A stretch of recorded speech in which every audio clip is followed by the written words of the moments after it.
days at the stick. From who's got it better than us to brick by brick. It's always the 49ers way, from off-season to game day. Yeah, we talk back. It's the 49ers Cutback.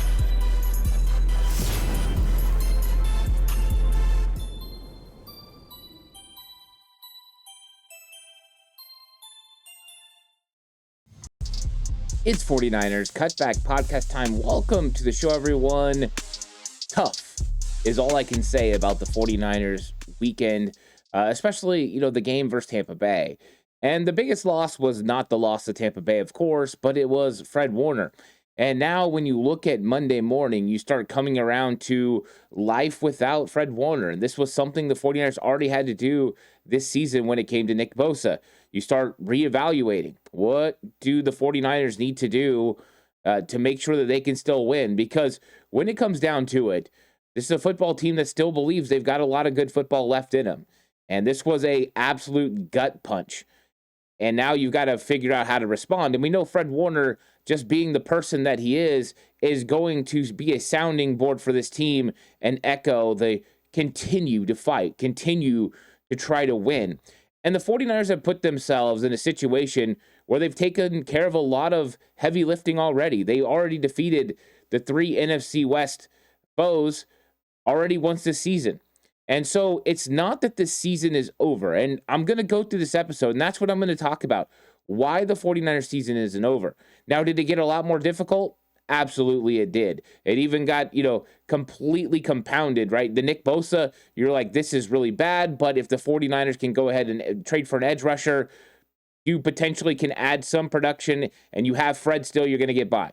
Without Fred, this defense is going to take on a whole different look, a whole different feel, and yes, this defense is not going to be as good. We were hoping that this defense was going to continue to be one of the top 10 to 15 defenses in the entire league. They had categories, they were top 5. Categories, they were top 10. Robert Saleh being back, even with all the young players, had produced a lot of really good football. The problem now is you don't have the number 1 guy on your defense. In fact, you don't have the number 2 guy on your defense either. The 49ers are a ship without a captain on defense right now. So who's it going to be that steps up? In these moments is when you find out who's made of what. The 49ers talk about this all the time. Who's made of the right stuff? Well, the 49ers feel like there are guys on that defense that are still made of the right stuff. That's why they re-signed Diamond Lenore to such a big contract. They feel like he's made of the right stuff. They feel like Malik Mustafa coming back, he's made of the right stuff. And they've got guys at linebacker like D. Winters, who's going to have a lot more put on his plate because he's going to be expected to do really well in coverage. And we're going to find out if he's made of the right stuff. So it's a tough situation for the 49ers to be in.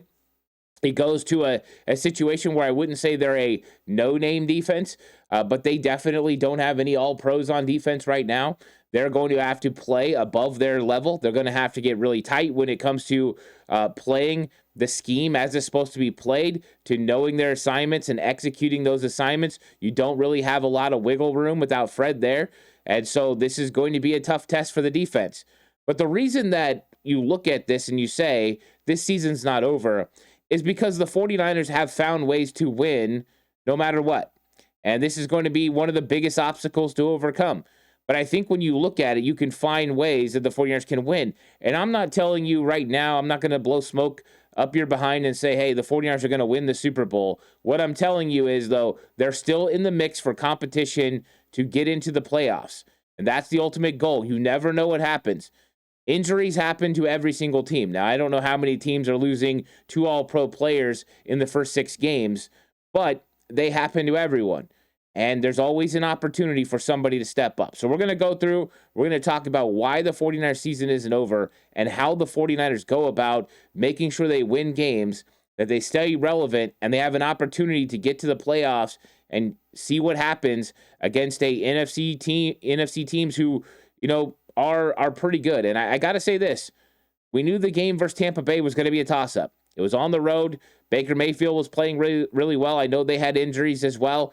But this was a game that they were finding ways to win Tampa Bay. So 49ers losing that game is not a surprise. They're a really good team. So it's not like they lost Fred and lost to a bad team. They lost to a very good football team. So it's going to be interesting to see what happens with this defense moving forward. We're going to talk about that. We're also going to talk about how the San Francisco 49ers overcome and why their season isn't over in this episode. Please like and subscribe to the channel if you haven't already. I'd really appreciate it. If you're listening audio platform, 49ers Cutback on Believe Network, please give it a 5-star rating. This episode is brought to you by FanDuel, the title sponsor of 49ers Cutback. Well, I think the first thing you have to look at is you start reevaluating that defense. And I think you understand right away that you're not going to be able to win a lot of games basically on that defense's back. The defense definitely struggled down the stretch against Tampa Bay. They had opportunities to finish Baker Mayfield a couple of times when it came to sacks and getting him down or making plays on the football that would have provided extra opportunities for the offense. Of course, that didn't happen. So I don't think you can rely on the defense the way you could when you had Bosa and Fred Warner to hold teams to 16 points. I think now the defense is going to have to do their best to hold teams to like 22 points. There was a 3-point bump from 16 to 19 with the loss of Nick Bosa. I think you could expect at least a 3-point bump per game with Fred Warner being out. Now, I will say this. Tatum Bethune, I thought he did an okay job. He had 10 tackles, 5 solo. He does good when it comes to stopping the run. I know there's some negativity surrounding him, but I think that he's going to step in and do an okay job. He's never going to replace Fred. No one should even think that. The production just can't be there. He's just not good enough. He's not fast enough. He's not long enough. He's not special. And Fred Warner is special. But we've seen the 49ers in the past have linebackers step in and become consistent starters. And that's what you need right now. You need D. Winters to elevate his game a little bit more. You need Tatum Bethune to become a starter caliber player, not an all-pro player, but a starting caliber player. And then the 49ers need to get something out of Luke Gifford or whoever the Sam linebacker is going to be, whether that is Gifford or Curtis Robinson or maybe now Nick Martin. And it could be at some point time for Nick Martin to fly out there, because if there is one dude besides D. Winters that has special traits, it is Nick Martin. So where he's at, I don't think it's full sell. Like, let's just go play all of our young players and see what happens. I think you're going to have to be smart with it. You're going to have to be very precise, because you still are a 4-2 football team, still number 1 in the NFC West, and you still got an opportunity to go out there and make some things happen. So I think that that's the first thing. You have to realize this defense is not going to be a defense that's going to slam the door on teams. And that means it's going to fall on the offense. And the offense hasn't consistently been good this year. They've been good enough to win football games. But when you look at it, it can be an offense-first football team. And coming into this season, I think a lot of people were looking at this offense with Brock Purdy, with George Kittle, and the weapons that they were going to have with the Christian McCaffrey coming back on the field, and saying, you know what, with this offense, the 49ers can score in the high 20s. And if they can score in the high 20s, that's going to make it easier on a young defense that needs to grow up. And of course, that didn't happen. Brock Purdy got hurt. George Kittle got hurt. This offense hasn't looked the same. They've been without Jawan Jennings, who's dealing with 5 broken ribs, 2 sprained ankles. Ricky Pearsall's been out of the lineup. They just haven't been healthy. But we're getting to the point where this 49ers offense might be able to go back to that. And if they can average a 27 to 30-point range, which we know that's perfectly possible, we've seen Kyle Shanahan offenses do it before, then that would take some of the pressure off the defense. The defense held the 49ers in through the first 6 weeks of the season. Now it could be the time for the offense to take the next step. And if the offense does, and it looks like there's an opportunity for George Kittle to play against Atlanta, and there's an opportunity for Brock Purdy to play against Atlanta, if that happens and you get these guys back out there, then yes, this can become an offense-first team. Right now, through 6 weeks, the makeup was the defense was the leading force, and then Mac Jones and the 49ers offense had to do enough to score enough points to win. That needs to flip. The method to this needs to be the 49ers offense scores a lot of points, and the defense does enough to be able to win football games. And that is how the 49ers can get this season back on track and why this season isn't over. Number one, you have Kyle Shanahan. And Kyle Shanahan, I know there's a lot of complaints about him. There's been a lot of complaints about him over the last several years. I will say this about Kyle Shanahan. He has been coaching his butt off this year. He has been trying to put his players in the best situations to be successful. They've won a lot of games with Mac Jones. He's taking what defenses give him, and he's just going out there and trying to help his team win. And you give credit to the team. They've done enough to win. They've done enough to take what coach has been giving them and win. I don't think this falls on Kyle Shanahan. And I know people get mad at the training staff too, but the Nick Bosa injury and the Fred Warner injury, those are not because of training staff. There's plenty of other situations and situations that you can look at, players getting injured with hamstrings, and you want to blame those on the training staff, that's completely fine. But to the two biggest players here, this is definitely not on the training staff. These are unfortunate events that happen during contact. And it's, with Bosa, this is his third ACL. With Fred, he's always stayed healthy. Fred Warner put so much time and effort into his body, it took a freak thing for him to be able to get hurt. And unfortunately, now he's going to be out for the year. But this is when you look at the offense, number one, the first reason why I think this can become an offense first team is Brock Purdy's going to come back. And I know a lot of people love Mac Jones and what he's been putting on film, and I have been a fan of what he's been doing as well. But there is a difference between what Mac Jones provides this offense and what Brock Purdy provides this offense. Going into this game with Tampa Bay, I knew it was going to be a problem with Vita Vea and a problem dealing with Todd Bowles and the blitzing. And it was. They sacked Mac Jones 6 times. He's a stationary target. That does not happen with Brock Purdy. Brock Purdy gives you an element of being able to extend plays, to be able to deliver off schedule and be able to create.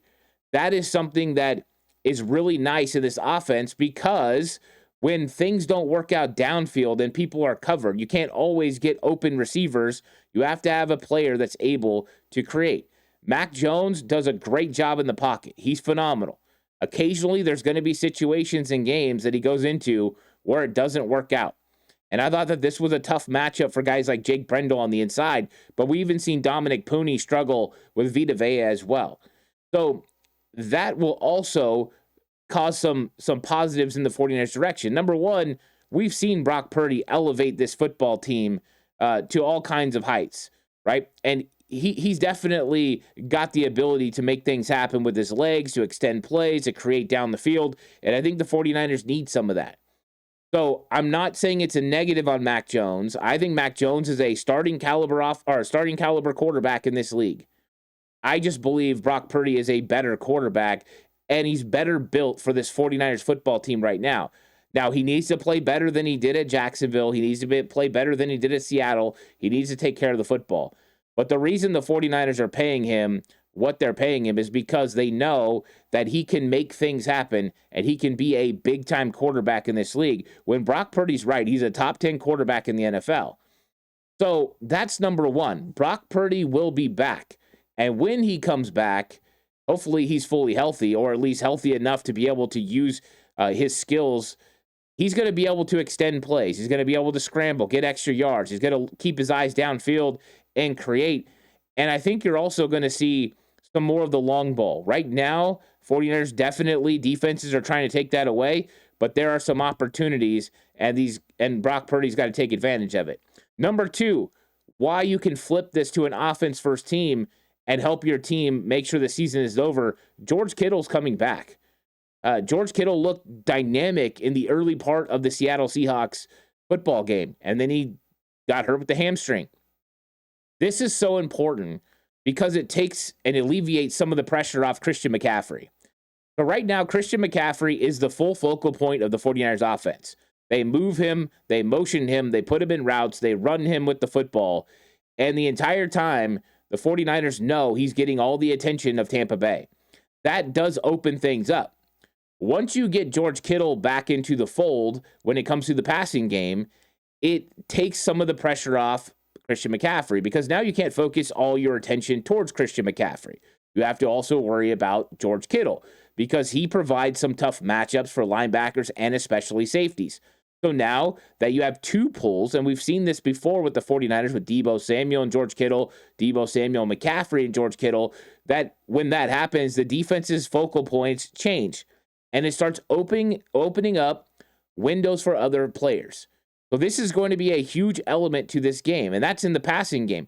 We've seen George Kittle over the last couple years be also a touchdown player, right? He gets touchdowns, he makes plays, double-digit touchdowns. The 49ers need playmaking inside their offense. Now, they've been doing pretty good. They've been efficient and effective for the most part. Kendrick Bourne has been really good. 2+ games over 140 yards. That's phenomenal. But adding George Kittle is going to take a lot of pressure off the 49ers offense with Christian McCaffrey. It's going to give him another weapon. It's going to pull the defense, and it's going to open the door for other players. Even guys like Demarcus Robinson, Jawan Jennings, Kendrick Bourne. They're going to get extra opportunities because of George Kittle. Now look at the run game as well. George Kittle is going to elevate this 49ers running game to another level because he can block on the edge. Right now, the 49ers, the makeup of their blocking scheme, normally they would have their tight end block edge defenders, and that's a tough block to make. Those guys are bigger. They're stronger. That's a tough block. But George Kittle can handle it because he's George Kittle, and he's one of the best run-blocking tight ends, if not the best run-blocking tight end in the entire league. So having that back in is going to help this 49ers run game be better.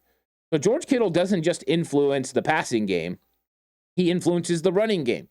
And the running game has been definitely playing below par. Now, I thought we saw moments in the Tampa Bay game where the run game started getting some effectiveness. They were able to move the ball a little bit on the ground.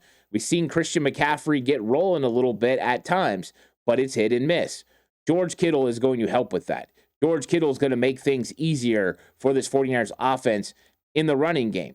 And then off of that, when you go 12 personnel now, especially if you're looking to pass, you can go George Kittle and Jake Tonjes. And you can provide two passing threats at tight end that can put pressure in key situations. You want to go 23 personnel, 2 running backs, 3 tight ends. You got Jake Tonjes out there with George Kittle, Kyle Juszczyk, and Christian McCaffrey. You've got to load up with extra defenders, and now they can throw on you because they have 4 legitimate receivers at those spots. They put pressure on you. And, I know you'd have Luke Farrell out there. You could go 22 personnel if you want to leave Farrell out and put it at wide receiver out there. It just gives you more opportunities, and that's what George Kittle does for this offense. Brock Purdy being back is a huge lift. Mac Jones played well. 3-1 record as a starter for the 49ers is phenomenal. He did a really good job. Brock Purdy takes it to another level, and that's just my belief. And maybe I'll end up being proven wrong. I don't think so. I think Brock has shown since he took over the helm in 2022 that he's a legit NFL stud quarterback in this league. And I want to give him more than games that he was hurt to be able to prove that again. So Kittle returning helps the passing game, takes some of the pressure off of Christian McCaffrey, and also provides in the run game as well with the blocking and the way that Kyle Shanahan could use him. The tight end screens become more dynamic. There's a lot of things that go with George Kittle. This is going to be a huge boost. And the 49ers are going to need also that energy. Because you're losing the energy on defense with Fred Warner being out. You gain energy on the offensive side of the ball with George Kittle. Of course, they're going to need other guys to step up defensively, but if the offense can move the football and score points, they can keep the pressure on the opposing offense and maybe take some of the pressure off their defense to play so perfect. So that's going to be huge. Number 3, Ricky Pearsall will be returning. Now, I don't know if it's going to be against Atlanta. I don't know if it's going to come the week after, but he's going to come back. When that happens, once again, you're adding another weapon. The 49ers offense has been playing without so many weapons right now, right? Jawan Jennings has been in and out of the lineup. No George Kittle, no Brock Purdy, no Ricky Pearsall. And you're going to get matchups that you like. Pearsall was winning consistently. Now you're talking about all kinds of opportunities in the passing game, whether that's Ricky Pearsall or George Kittle or Christian McCaffrey or Demarcus Robinson or Kendrick Bourne. Your offense becomes even more dynamic. Pearsall has proven to be a guy that can make some clutch catches and some clutch plays. Warriors have been relying on Kendrick Bourne and Demarcus Robinson, and they've been doing pretty good. And shoot, they're relying on Marquez Valdes-Scantling, and Scantling almost pulled off one of the best catches I've seen from a 49er in a long time along the sideline. I mean, he just, the ground, caused him to drop that ball. Number one, that was a fantastic throw by Mac Jones. But number two, Marquez Valdes-Scantling almost pulled it out. It was great. The 49ers are getting good play from the receivers, but make no mistakes. Ricky Pearsall is going to help take this to another level. He is a phenomenal route runner. He can get releases off the line of scrimmage, and he can get open. He has the yak ability. That's another thing you're gaining with George Kittle is that yak ability. So, Pearsall being added to this mix is going to be a huge dynamic as well. And that's how you turn this thing to offense first. Like, okay, Kyle Shanahan knows, all right, pedal to the metal. Let's go score points. McCaffrey, Kittle, Pearsall, Brock, boom, right? Jawan Jennings, I know he was mad at Kyle Shanahan in this game, and they went at it, and they got into it. And, these are professionals, and they're going to have to work it out. And I'm sure there's going to be a closed-door meeting between Jawan Jennings and Kyle Shanahan, and they're going to air out their grievances, and they're going to figure this out. But make no mistake, getting these other guys back is going to make it easier for Jawan Jennings. Jawan Jennings is not the number one option for the 49ers. George Kittle should be. Ricky Pearsall should be, right? Christian McCaffrey should be. Jawan Jennings should be a role player for this team. And I think when he becomes a role player again, that's when we're going to see this offense really take off. So that's number one. Now, I do want to talk to you guys about FanDuel. If you're going to bet with FanDuel. Right now, the San Francisco 49ers are favored against the Atlanta Falcons at home by 3 points, which means it's basically a pick'em game right now. The over-under for this game is 45.5, and the money line is minus 176 on the 49ers. So if you're going to bet, there's some opportunities. There'll be some good, options as well when it comes to player props. I think depending on what happens with Brock Purdy, this line will move up and down. So if you feel like George Kittle's coming back and Brock Purdy's coming back and Ricky Pearsall's coming back, you might want to get in on this early. If not, wait and see. But there's always a lot of good options if you decide to bet with FanDuel. So I talked about Ricky Pearsall, and that's going to get the 49ers through the middle part of this season, is you get back Brock, you get back Kittle, you get back Pearsall. And the reason that it's not over again is because when you get to early November, right close to the 49ers bye week, and the bye week is coming, late in the season, but you're going to get a extra push and lift from the potential return of Brandon Ayuk. And that is going to be huge. Once you get Ayuk out there with Kittle, McCaffrey, Pearsall, DeMarcus Robinson, Kendrick Bourne, like this offense is loaded at that point. By then, hopefully, you'll have Ben Barch back or another answer at left guard. If you're winning football games, maybe John Lynch goes and gets you an edge defender. I think it's a lot easier to get an edge defender that can make an impact on the cheap than a linebacker that can come in and try to play in place of Fred Warner. I think it's more likely it ends up being Tatum Bethune or, a mixture of guys. I think it will be Tatum Bethune. And I think they probably will go with a more coverage linebacker maybe in the future on third down situations. Maybe they pull Bethune off. He's a first and second down guy. You go with D. Winters and somebody else. Curtis Robinson, maybe, for instance, or Nick Martin. I think Nick Martin's got a lot to learn, but I don't know where he's at. But there's always that opportunity. But Brandon Ayuk is going to add a unique element because that's when you're finally going to get a pure X receiver. When you get the pure X receiver, that's when it puts everybody else back into their spots. And Ayuk has still got the ability to win with route running every single time. And early on, when he comes back, I'm guessing they won't give him the same respect defensively that he was getting before, which means lots of opportunities. And Brock Purdy and Brandon Ayuk have a synergy. Brock Purdy and Jawan Jennings have a synergy. And George Kittle, they find each other all the time. Brock feels really comfortable with this unit. So I know that one's a little bit further off, but that is another lift that you can get. So you look at it and you're like, turn this team into an offense-first team. Yeah, Brock Purdy's back, Kittle's back, Pearsall's back, Brandon Ayuk's back, right? That's like going into the trade deadline and getting a number one X receiver if Brandon Ayuk's able to come back. And that's when the trade deadline is. Brandon Ayuk's not that far off, right? I mean, here we are, we're in the middle of October, And the thought is there's a chance they open his window by the beginning of November. Like there is a chance. The beginning of November, it could open up. So there's a good chance that the San Francisco 49ers get Brandon Ayuk back sooner rather than later. Another reason that the season isn't over is the 49ers don't have Nick Sorensen as defensive coordinator. They have Robert Saleh. And things got more complicated for sure. Robert Saleh was sitting in the catbird seat. He had Nick Bosa. He had Fred Warner. He had two guys that can make it happen in the front seven. And with Fred, he can make everything around him be put in place. Now he doesn't have that. But Robert Saleh knows how to handle defense. He knows how to get by and make things happen when you don't have a Fred Warner, when you don't have a Nick Bosa. And, maybe, like I said, John Lynch will give help to the edge defenders, edge players. Maybe that will happen. Maybe the 49ers will still go in if they're beat Atlanta and they keep winning. Maybe they'll invest. They have to evaluate. I honestly believe that. John Lynch and Kyle Shanahan in this front office now need to look at this team and say, hey, are we good enough to make a run in the playoffs? I think that's a legitimate conversation to have. If they feel like they are, or there's a low risk, high reward move, you go ahead and you make it, right? Your Charles Omenihu type moves, like those types of things happen. Maybe it's an Arden Key. Those types of things can still happen. So I don't think it's out of the question, but I have a lot of belief in Robert Saleh being able to adjust. And like I said, it's probably going to be a 3-point bump, from Fred Warner being out. You were giving up 19 points per game.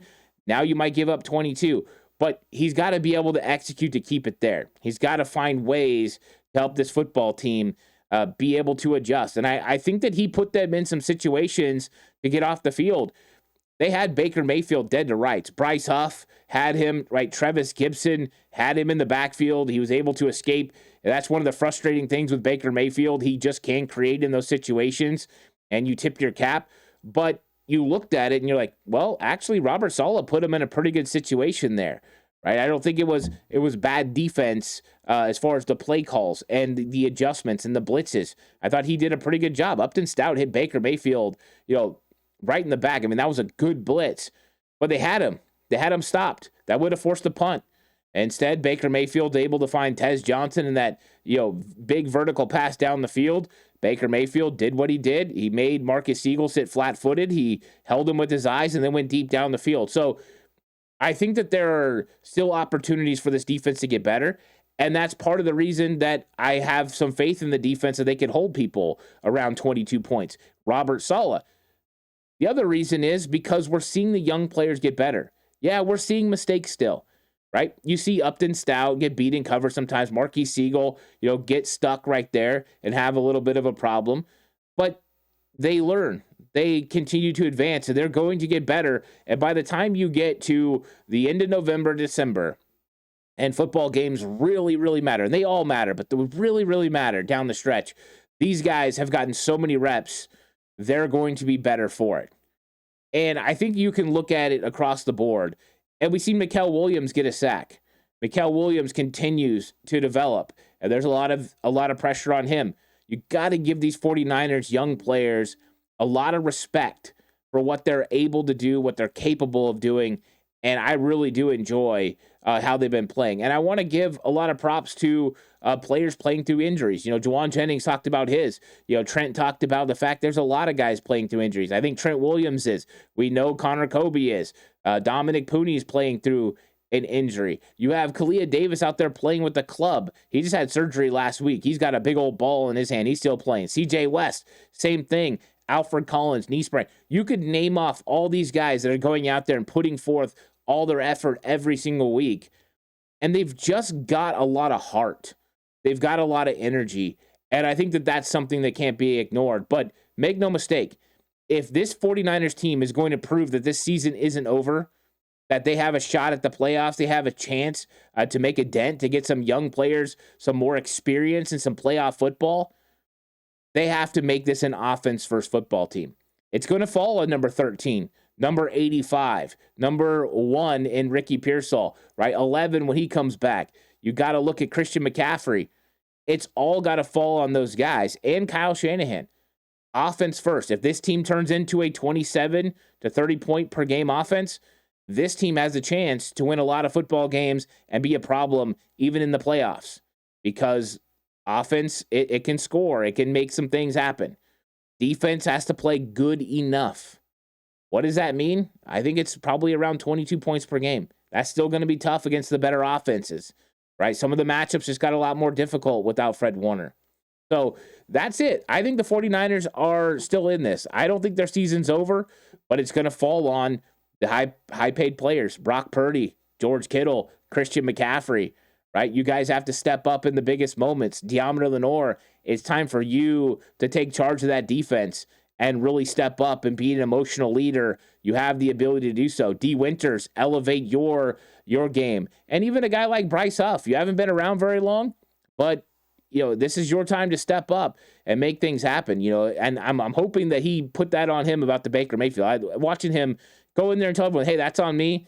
I'm not going to let that happen again. But I don't think it's over. The season's not over. It got a lot more difficult, that's for sure. A lot more difficult. But you know what? You got to keep playing if you're in the NFL, and you still have a lot of guys you're paying on offense to make some things happen.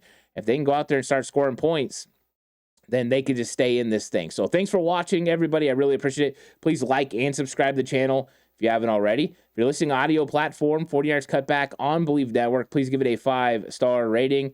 This episode was brought to you by FanDuel. I'll catch you guys in the next one. Until then, stay safe. Remember, the right way is always the 49ers way.